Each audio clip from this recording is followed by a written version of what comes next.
보이스피싱은 어제 오늘 일은 아닌데요. 관련 문자나 전화가 하루가 멀다 하고 올 만큼 요즘 유난히 더 기승을 부리고 있습니다. 네, 당신 아들이 잡혀서 폭행당하고 있다. 특히 또 소액결제가 됐으니 확인해보라. 이런 수법이 기승인데요. 박상용 변호사와 살펴보도록 하겠습니다. 어서 오십시오. 오세요. 안녕하십니까. 아들을 이용해서 협박을 했다고요? 그렇습니다. 사채업자가 부모에게 전화가 해가지고 당신 아들이 고액의 사채를 쓰는데 보증을 섰다. 그래서 안 갚아가지고 내가 당신 아들을 때렸다. 당신 아들 몸값으로 3천만 원 보내라. 이렇게 이제 전화를 한 겁니다. 이 부모가 놀래가지고 보내줘야 되는데 자꾸 112 좀 의심이 됐어요. 112 신고했는데 그 신고를 못하도록 3시간이나 끈 겁니다. 네. 그러다 나중에 결국에는 KTX 울산역에서 경찰에 잠복한 경찰에 의해서 체포됐습니다. 네. 그러면 경찰의 검거 현장 CCTV 영상을 한번 보겠습니다.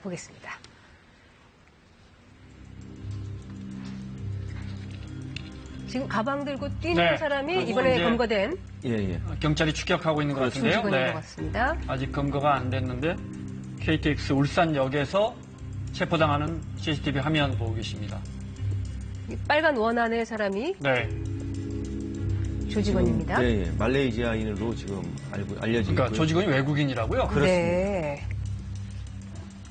검거했고요. 검거하는 장면 보고 계십니다. 경찰이 보이스피싱 일당을 외국인도 근데 국내에서 처벌이 가능한가요? 저분이 말레이시아 사람이라고 하는데. 범죄 발생지가 대한민국이기 때문에 또 피해자도 또 대한민국인이기 때문에 형법에 의해서 처벌이 됩니다. 네. 기존에도 예전에 말레이시아인이 보이스피싱에 가담해가지고 징역 1년형 선고받은 적이 있습니다. 네. 네. 과거에도 사실은 유행하는 수법입니다. 저 따님 잡혀있고 뒤에 이렇게 막 비명 지르는 소리 막 그렇습니다. 내고 어떻게 예. 보면 장난 같기도 하고 여기 누가 속나 싶은데 그렇습니다. 예. 또 우리가 당하지 않은 사람 입장에서는 저 아들 딸에게 전화 한 통 해보면 알 텐데 왜 당할까 싶어요. 그러니까 보이스피싱 이 협박하는 사람들이 부모의 심리를 이용하는 거죠.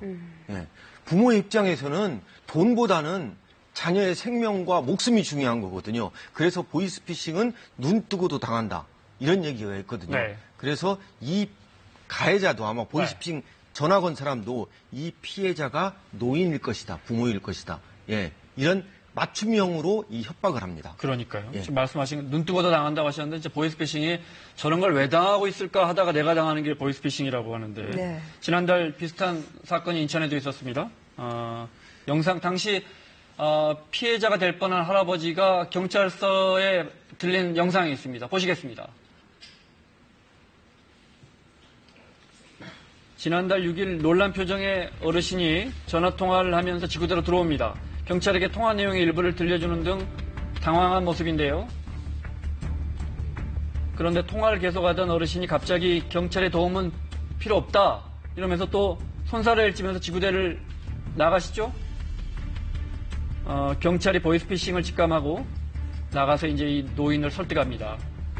노인이 보이스피싱 일당의 협박을 당하는 동안 당황한 아내는 집에서 통장을 찾고 있었다고 하는데요. 네. 지구대 경찰이 노인에게 아들의 안위를 아드님 잘 있습니다. 저희가 확인했습니다 하면서 이 사건이 마무리가 됐습니다. 네. 구체적으로 어떤 사건입니까? 저것도 역시 사채업자가 네. 80대 할아버지한테 전화해가지고 네. 당신 아들이 나한테 돈을 빌렸는데 이자까지 해가지고 8,200만 원 못 갚고 있다. 그래서 막 인질범하면서 이제 달라 이렇게 한 겁니다. 근데 네. 이 할아버지가 그래도 이 지구대에 찾아온 게 다행인 것 같습니다. 네. 얼마나 급했으면은 이게 좀 의심되는데도 불구하고 이거 필요 없다 의심 아니다. 화면 보십시오. 할아버지가 그렇습니다. 정말 그야말로 안절부절입니다. 예, 나가려고 하는 거를 좀 느낌이 이상해가지고 파출소에 순경 2명이 뒤따라가가지고 네. 이 보이스피싱범하고 그 만나는 장면을 에서 보이스피싱 사범을 검거한 겁니다. 네. 그래서 수천만 원 피해를 볼 네. 뻔하는 것을 막아줬는데 그렇습니다. 그래서 그 어르신께서 손수 편지를 써서 보냈다고 합니다. 한번 볼까요? 네. 이게 아마 경찰청장에게 네. 보낸 송림 지구대원이 나서서 노력해줘서 손해를 면했습니다라는 직접 손편지를 쓰셔가지고 보냈다고 해요. 이 할아버지 이렇게 손편지도 쓰셨고 네. 또 이 파출소에서 보이스피싱 이제 1대1로 특강까지 했다는 겁니다. 네. 피해자들이 오면 이런 보이스피싱에 나 같은 사람도 당할 뻔했는데 이런 때는 이렇게 파출소 경험자로서. 찾아와야 한다. 네. 네. 예. 네. 자, 가족들 가족들 이렇게 누가 잡혀 있으니까 딸이 지금 저희 손에 있습니다. 지금 저희가 폭행하고 있습니다. 이렇게 협박하는 보이스피싱 뭐 들어보셨을 텐데 금융감독원에서 이 음성을 녹음해서 공개하고 있습니다. 이걸 그놈 목소리라고 금감원에서 이름 붙여놨는데 그 중에 일부 듣겠습니다. 나는 돈이 필요해가지고 잠깐 데리고 있는 거지. 사람 죽이고 하고 싶지 않으니까 전화 끊고 죽는 줄 알고 끊어. 신고하려고 그래 지금. problema 있어요 없어요? 없으면 전화 끊고 하루 전화할게. 내가 아줌마한테 전화 안 가는 서로를 좋게 하려 인간적으로 전화한 겁니다. 내가 시킨 대로 안 하면 그때는 죽인다 내가. 네, 경고하는데 경찰에 신고하거나 주위 사람에게 알리면 애가 어디 있는지 그거 왜 나한테 묻나? 네 애 어디 있는지도 모르나? 지금 제가 X표 표시했는데 그 아이를 흉기로 찌르겠다는 겁니다. 그렇습니다. 저게 이제 교육을 시킵니다. 이 전화하는 사람들, 이 조직범입니다. 네. 그러니까 전화하는 사람 따로 있고 돈 인출하는 사람 따로 있습니다. 그래서 만나는 사람 따로 있고요. 그래서 저러한 경우에는 112 신고해야 되거든요. 근데 112 신고하지 못하도록 겁을 주는 거죠. 그리고 당황할 수밖에 없어요. 내 가족을, 특히나 내 자식을 위험에 빠뜨리게 한다는 거는 지금 정신을 차릴 수가 없을 것 이렇게 듣는 같아요. 거하고 직접 당하는 거하고 다를 거예요. 네. 그렇습니다. 왜냐하면은 저 심리를 이용하는 거거든요. 그리고 저렇게 전화 받는 사람들이 주로 노인분들이 많이 있습니다. 노인분들은 자녀의 목숨이 중요하지 그 돈이 중요한 거 아니거든요. 그리고 정말로 자녀가 잡혀 있는 줄 안다는 겁니다. 네. 근데 노인들이 전화할 거라고 알고 하나요? 그냥 무작위로 했는데 걸리는 건가요? 이 개인 정보가 다 수집이 됩니다. 근데 이게 참 문제가 뭐냐면 우리나라의 어떤 금융 정보라든가 개인 정보 이런 게 해킹이 당해가지고 그 맞춤형 정보 자료가 다 이제 중국으로 넘어가가지고 또 이 전화 거는 사람들이 거기에 맞게끔 시나리오를 적어가지고 한다는 겁니다. 네. 특히나 더 조심을 하셔야겠습니다. 앞서 살펴봤던 사례들은 이제 보이스피싱이고요. 직접 통화를 하지 않는 스미싱이라는 게 또 있죠. 예, 스미싱 뭐 어렵죠. 근데 이게 네. SMS, 그러니까 숏 메시지 단문자입니다. 네, 뭐 네. 우리가 문자 메시지와 피싱, 낚시를 딱 낚아내는 거거든요. 그러니까 네. 휴대폰에 문자 메시지를 낚아낸다 이런 겁니다. 그러니까 이거는 결국 가만히 있어도 휴대폰에 있는 내 정보가 금융 정보가 다 가져간다는 거거든요. 네. 그리고 이건 정말 눈 감아도 당하는 범죄입니다.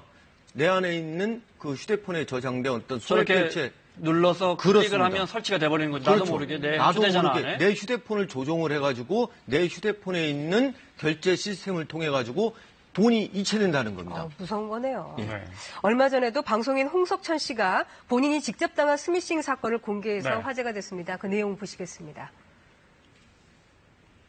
제가 3월 8일 날 태국 촬영이 있어서 해외에서 촬영 중에 뭐 바쁘고 정신이 없어서 지인 이름으로 올라온 대화를 통해서 520만 원을 제가 송금을 했었던 적이 있거든요. 홍석천 씨가 받았던 네. 문자가 있는데요. 한번 볼까요? 큰 돈은 아니고 어떻게 안 될까? 5시 전에 보낼 수 있는데. 자, 이게 카카오톡입니다. 그러니까 늘 어제까지 친하게 지냈던 사람이 이렇게 위장을 한 거죠. 그러니까 새로운 이름으로 온 것도 그렇습니다. 아니고 내가 알던 그 사람인데. 예. 홍석천 씨가 마치 이제 지인인 것처럼 이렇게 위장을 한 거죠. 네. 아, 형 큰 돈도 아니고 어떻게 하면 안 될까? 오후 5시까지 보낼 수 있는데 너무 급해서 그래. 그러니까 이제 홍석천 씨 입장에서는 이 사람이 정말 그 지인인 줄 알고 잠깐만. 그렇죠. 예. 그리고 이사님한테 내가 문자를 날렸으니까 답으면 알려줄게. 네. 예. 이렇게 그렇게 해서 된다는 이제 피해를 봤는데요. 네. 이런 게 전형적인 카톡 피싱이라고 한답니다. 이제는 프로필 사진까지 또 도용을 해서 연락을 한다고 하죠. 그러니까 이 휴대폰 안에 있는 정보가 개인의 어떤 정보, 카카오톡 문자 메시지 내용의 이런 정보가 해킹이 당한다는 거죠. 해킹 네. 당한다는 말은 뭐냐면은 내 휴대폰에 안에 있는 여러 가지 각종 정보가 빼내간다는 겁니다. 그리고 그걸 이용해서 내가 지인처럼 위장을 해가지고 지금처럼 돈을 갖다가 보내달라고 한다는 겁니다. 그러니까 예를 들어 제 휴대전화 문자 메시지나 국회의장 아나운서가 있는데 카카오톡으로도 국회의장 아나운서가 김 선배 급한데 뭐 한 얼마만 보내주세요 하면 그렇죠. 이게 국회의장 아나운서라고 생각하지 누가 해킹당해서 그렇죠. 피싱 당했다고 제가 생각하겠습니까? 그렇습니다. 이거 어떻게 구별합니까 이거? 예. 그러니까 이게 소위 말하는 눈 뜨고 당하는 건데 결국에는 이것이 안 당하도록 내 개인 정보를 이제 관리를 해야 되거든요. 네. 특히 이제 우리나라가 이제 안드로이드 앱을 많이 씁니다. 이게 네. 공개 앱이거든요. 그러니까 네. 알 수 없는 이상한 그 앱이라든가 애플리케이션이 이런 게 많이 깔립니다. 이거를 클릭을 하게 되면은 거기에 있는 네. 그 해킹 악성 코드를 통해서 내 개인 정보가 그 탈취당하게 됩니다. 네. 그걸 이용해서 예를 들어 위장을 해가지고 이렇게 들어온다는 거거든요. 그러니까 네. 우리가 문자 메시지 받을 때 거기에 밑에 인터넷 주소가 깔립니다. 클릭을 하면 안 되거든요. 네. 예. 네. 다음 화면을 한번 봐볼까요? 자, 저희 제작진의 가족 두 분에게, 저희 제작진이라면 일괄적으로 저희 팀이 휴대전화가 노출됐나 보다. 이렇게 됐는데 전혀 모르는 저희 제작진의 가족들에게 똑같은 문자가 왔습니다. 이번 주에. 네, 3월 30일 날 지켰죠? 이렇게 문자가 오면, 아이고, 96만 원이 결제가 됐다. 98만 원이 결제가 됐다. 그러니까 내가 쓰지 않은 돈인데도 이렇게 문자가 오는 그러니 거죠? 전화해보지 않겠습니까, 누구나? 그렇죠. 그러면 예. 당한다는 거 아닙니까? 이게 이제 심리를 많이 이제 이용한다는 겁니다. 이게 왜 내가 주문도 안다는 건데 왜 이렇게 갔을까 해가지고 전화를 해보면은 이게 이 전화번호가 그게 아니라는 거거든요. 또 한편으로는 뭐냐면은 이것이 오기까지는 여기에 악성 애플리케이션, 악성 코드가 설치된 그 프로그램이 깔린다는 거거든요. 예. 그렇게 되면 이제 개인정보, 내 생년월일이면 내 연락처면 다 빼가버린다 이거죠? 그렇습니다. 그러면서 이제 심지어 어떤 경우에는 제 통장에 있는 돈까지 빼가버리는? 그러니까 우리가 금융정보 안에 또 우리가 이 휴대폰 안에 내 개인의 뭐 인증 카드라든가 뭐 비밀번호라든가 그런 것까지 편리하게 저장해 놓은 경우가 있습니다. 많죠. 그러면 그게 그대로 빼가면 어떻게 되겠습니까? 내 개인 통장이 다른 사람한테 다 넘어간다는 겁니다. 그러니까 함부로 눌러서는 안 되겠네요, 일단. 휴대폰 눌러서도 안 네. 되고 또 이 휴대폰에 솔직히 우리나라가 보안 애플리케이션이 좀 취약합니다. 그러니까 휴대폰에 자꾸 이렇게 뭐라고 합니까? 보안 카드, 네. 보안 애플리케이션 프로그램을? 설치하고, 네. 보안 프로그램도 설치하고 하는 그러한 습관을 네. 가져야 됩니다. 네. 그리고 이것 때문에 그 해당 회사들도, 소액결제 회사들도 많이 피해를 본다고 합니다. 네. 그러니까 그 이름으로 자꾸 결제가 됐다고 오니까. 그렇습니다. 그래서 그 회사들도 홈페이지 같은 데 보면은 공지사항을 이렇게 소액결제 스미싱 주의 안내. 이 회사도 피해자죠, 어떻게 보면. 그렇죠. 자기 회사가 하지도 않은 결제를 했다고 문자가 나가니까. 그러니까 우리나라 이제 금융기관이나 소액결제 시스템도 좀 책임을 질 필요가 있습니다. 이런 것이 해킹을 안 당하도록 좀 보안 시스템도 좀 강화할 필요가 있거든요. 네. 예. 그리고 또 대다수가 사용하는 포털 사이트, 여기를 통해서도 또 피싱 메일이 유통이 되고 있다죠?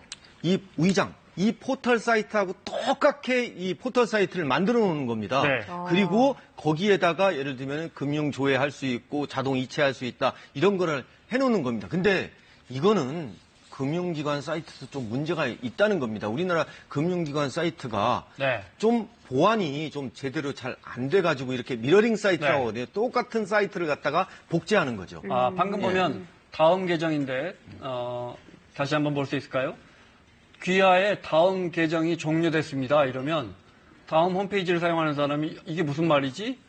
하고 이게 다음 클릭해 볼 거 아닙니까? 그렇습니다. 이게 네. 다음 홈페이지인도 안다 이거죠. 네. 그런데 이게 다음 홈페이지가 아니라 다음 홈페이지를 그대로 묘사한 가짜 네. 홈페이지라는 거거든요. 네. 그러면 그럴 땐 또 어떻게 해야 되나요? 그래서 이런 경우에는 사실상 이 다음 홈페이지도 문제가 있는 겁니다. 이렇게 미러링이 안 되도록 좀 보안 프로그램도 설치도 해가지고 해야 되는데 네. 이런 경우에 좀 홈페이지 사이트 이 운영자한테 좀 책임을 물을 수가 있는데 아직까지는 우리나라가 그 사이트 책임 운영자에게 관리자로서 어떤 손해배상 책임을 물는 데는 좀 인색합니다. 네. 또 소비자는 아무래도 당할 수밖에 없는 상황인데. 네. 끝으로 저희가 오늘 금융감독원에게서 받은 정말 며칠 되지 않은 보이스피싱 음성 준비했습니다. 들어보겠습니다. 해당 금융기관의 대시해본 결과로는 확실히 본인 명의로 된 거 맞고요. 본인께서 이두통장을 직접 개설하시고 금전적인 대가를 받으시고 양도를 한 건지 아니면 명의가 도용당한 피해자이신지 그 부분에 대해서 저조차 전화드린 겁니다. 네. 혹시 본인께서 짐작하는 부분 같은 건 있으신가요? 아니요, 없는데요. 전혀 연고도 없으셨고요. 예. 지금 이번 이 사건에는 본인뿐만 아니라 수백 명이나 연루가 돼 있고요. 중앙이라고 하셨나요? 해외 여행 항공권을 좀 저렴하게 판매한다고 속이고 그 돈만 입금받고 물건을 보내주지 않았어요. 네. 그러니까 쉽게 말해서 중간에서 돈만 편취를 한 거죠. 네. 이 피해자 분들께서는 그 돈을 입금했던 통장 명의 이름이 이제 씨 이름으로 되어 있다 보니까 네. 이 김 일당들하고 좀 어떠한 관련이 있고 연관성이 있을 거다. 네. 공범일 가능성이 있다라고 좀 판단들을 하셔가지고 그 당시에 이제 사고 신고 접수를 하시면서 네. 이제 본인 앞으로 고소고발건을 같이 접수를 하셨어요. 누가 들어도 경찰 목소리 같아요. 진짜 은행원이 같아요. 네. 친절하게 설명하는 것 같아요. 맞춤형으로 진화하고 있다는 겁니다. 옛날 조선족 말투에서 중국 조선족 말투에서 네. 지금은 그야말로 완전히 서울 토박이 말투를 쓴다는 거죠. 이럴 때는 무조건 112로 신고하시면 됩니다. 전화 끊고 나서 112로 무조건 신고하시고 그 상담을 받으시면은 당하지 않을 수 있습니다. 알겠습니다. 자, 경찰 출신 박상용 변호사와 이야기 나눴습니다. 고맙습니다. 예, 감사합니다.